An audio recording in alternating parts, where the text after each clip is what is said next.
Hey guys, in this video I'm going to be giving a little bit of a backstory for the Black Panther movie. So, first let's start with Black Panther. So, from what we know of the story of Black Panther, basically in the UN bombing which happened in Civil War, his father died and he had to take on the mantle of the Black Panther. So, he became the Black Panther, and to get revenge on the Winter Soldier, he became the Black Panther and fought with Iron Man against Captain America. That was his debut in the MCU. So basically, that happened. Now let's go into the villains. So the villains are a little bit more complicated. We have 3 villains in this movie, from what I know. We have Eric Killmonger, who is the main villain. We have Ulysses Claw, who basically acts as a secondary villain. And we have M'Baku, who acts as a third villain. And yeah. So first, let's just get onto their motives and what we know about these characters so far. So, first, Killmonger. He's the main villain.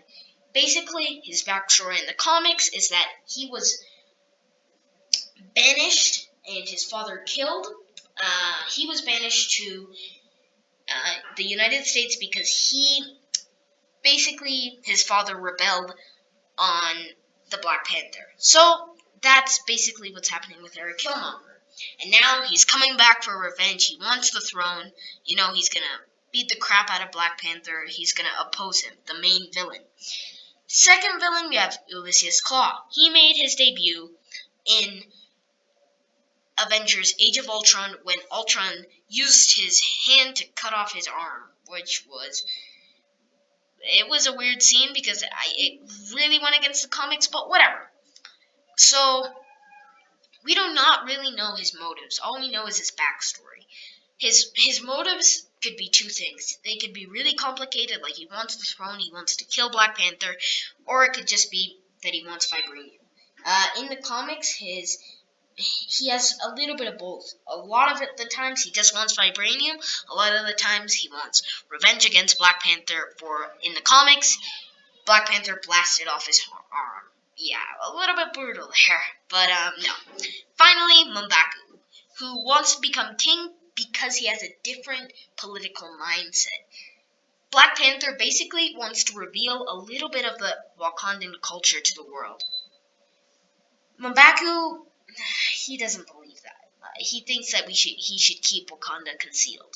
So that's why he kind of opposes Black Panther.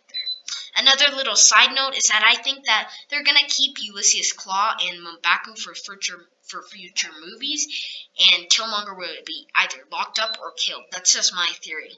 Or it may be that he becomes like the greatest Black Panther villain in the MCU.